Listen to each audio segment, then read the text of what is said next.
Bonjour, je vous propose un nouveau point de situation en Ukraine au 8 novembre 2024. On va se porter directement sur le terrain où les Russes ont repris le contrôle de leur territoire ici, donc jusqu'à la frontière.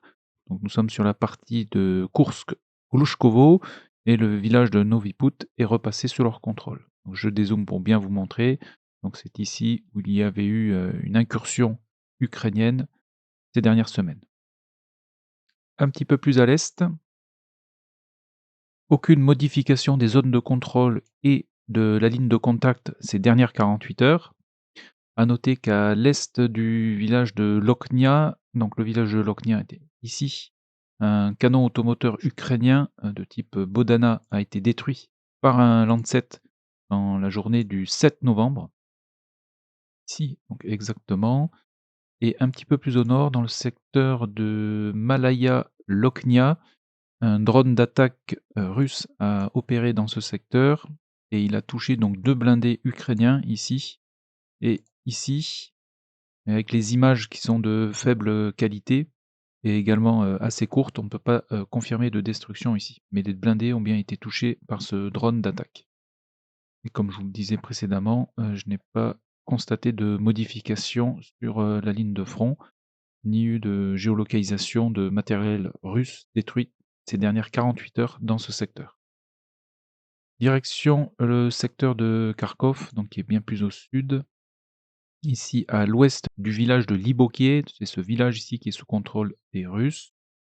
Un Humvee de l'armée ukrainienne a été détruit ici dans la journée donc du 5 novembre et détruit par un drone kamikaze russe. Pas d'informations depuis la ville de Vovchansk qui est ici. On se porte donc directement sur le front de Louhansk, à Louhansk où les Russes avançaient vers le village de Kolesnikivka, qui se trouve ici. Ils ont également donc dans leur avancée sécurisé cette partie de terrain et une position de leur infanterie a été bombardée ici, dans la partie boisée, au nord de ce même village.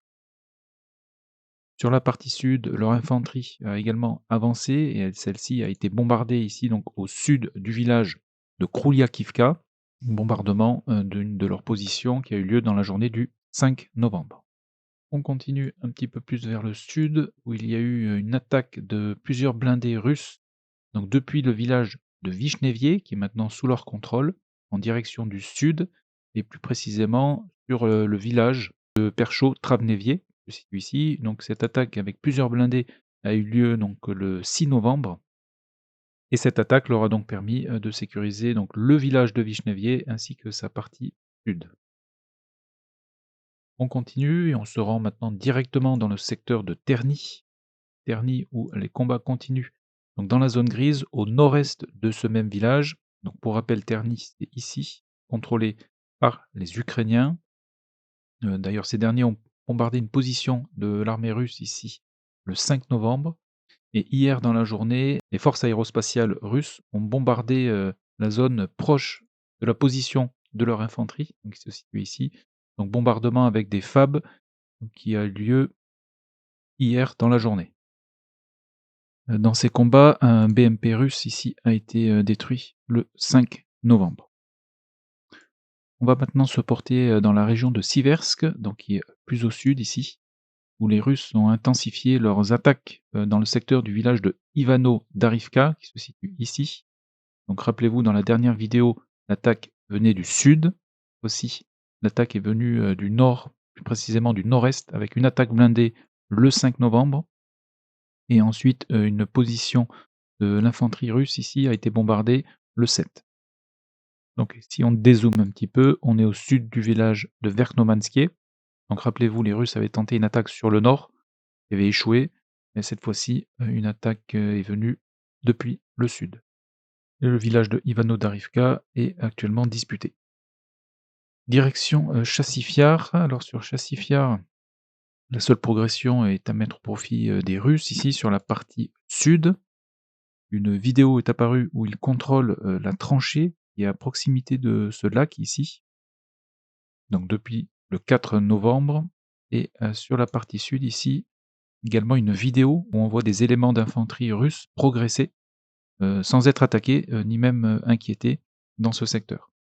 Donc je dézoome pour bien vous montrer. On est Chassifiar ici, donc on est bien au sud. Sur Chassifiar, ici, un blindé M80 ukrainien donc, a été détruit le 5 novembre. Donc, pour information, ces blindés ont été transférés depuis la Croatie au nombre de 30, également 30 M84 en échange de Léopard 2 pour l'armée croate. Un petit peu plus au sud, un char ukrainien a été détruit alors qu'il tentait une contre-attaque et ce char a été détruit ici, exactement, donc dans la journée du 5 novembre. On continue sur la ligne de front, pas d'informations depuis Toretsk. Les combats, bien évidemment, continuent, mais pas d'évolution des zones de contrôle ces dernières 48 heures. On va aller directement sur le front de Donetsk, où les Russes ont grappillé du terrain au nord du village de Novolexandrivka. Donc ici, correspond à peu près 3 km² de terrain.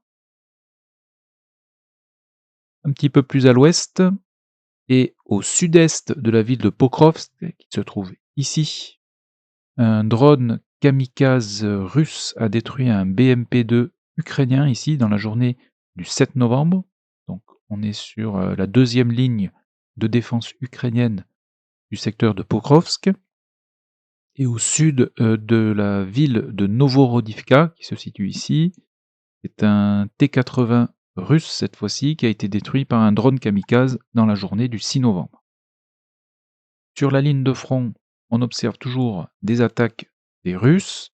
Ici, au nord-ouest du village de Vishnevie, qui est maintenant sous leur contrôle, ces derniers ont lancé une attaque avec 3 BMP qui se sont relayés et qui ont débarqué de l'infanterie dans cette zone boisée.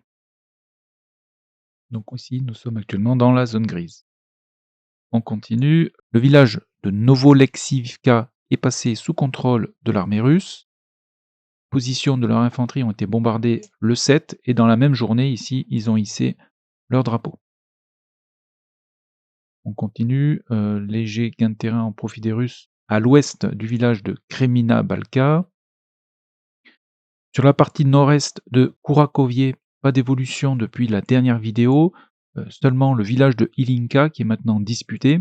Ici, un char ukrainien tire à bout portant sur les habitations, ici à proximité, où sont positionnés des fantassins russes. Ici, on est au nord-est de Kourakovié. À l'est, pas d'évolution.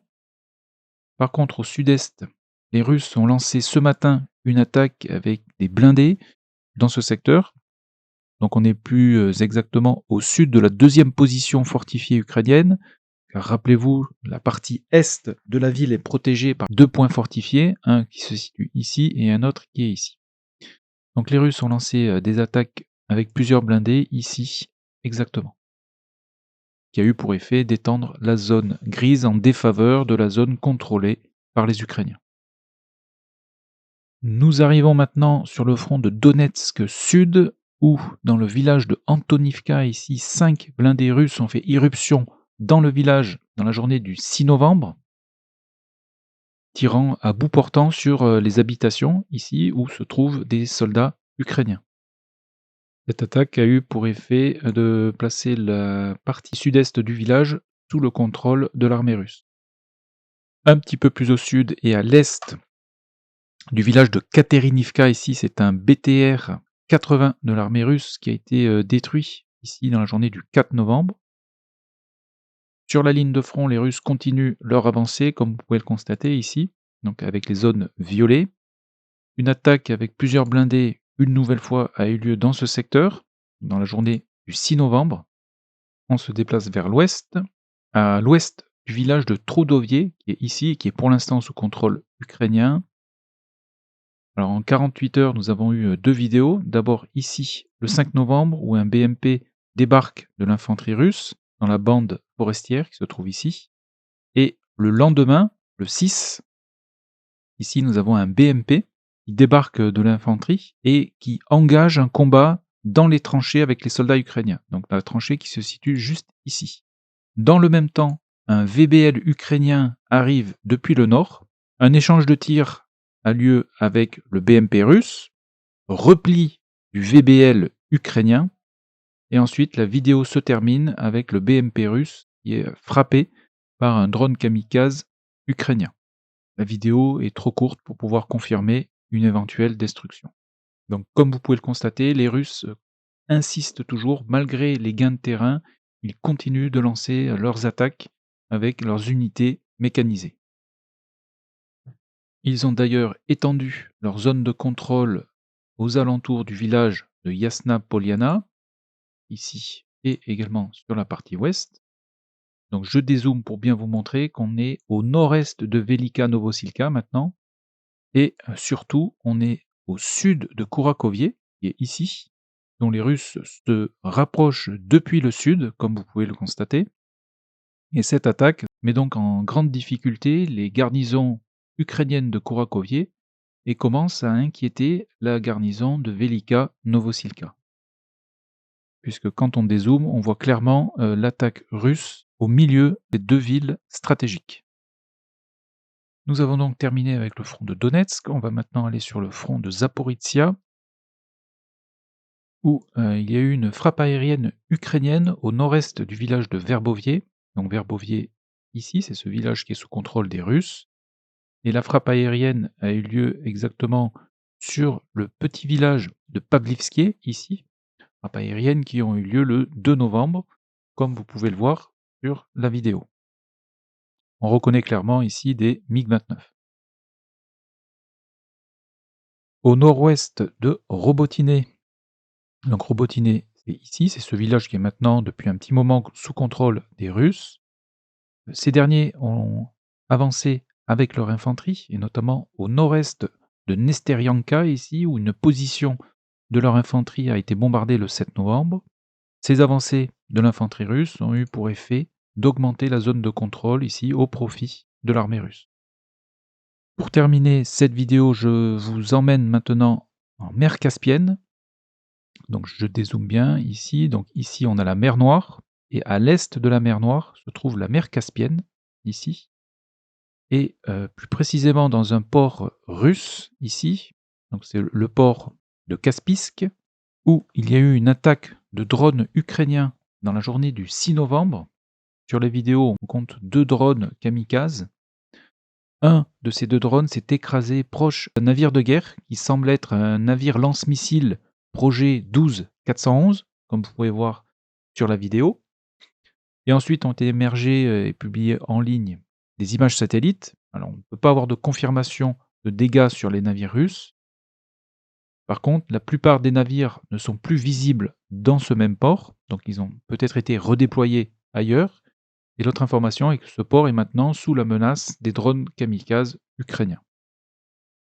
Donc à ce jour, on ne peut pas confirmer de destruction ni même de dégâts sur des navires de guerre russes suite à cette frappe. Jusqu'à preuve du contraire, bien entendu. Donc voilà pour les informations essentielles au 8 novembre 2024. Je ne le mentionne pas souvent, mais sachez que les Russes lancent des drones Guéran quasi quotidiennement sur l'Ukraine, qui a pour effet d'affaiblir à force la défense antiaérienne ukrainienne.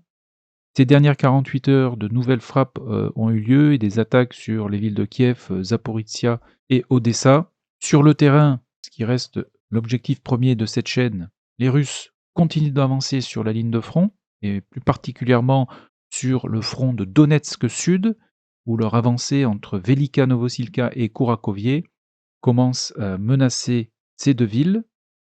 Face à la pénurie de soldats ukrainiens sur le front, la durée de l'entraînement de leurs nouvelles recrues va être réduite à 1 seule semaine pour les soldats combattants et 3 semaines pour ceux affectés en état-major. Donc mesure qui a été prise au manque cruel de soldats côté ukrainien. Donc voilà. Eh bien écoutez, je vous souhaite une excellente journée, un très bon week-end. Prenez bien soin de vous et je vous donne rendez-vous dans une prochaine vidéo.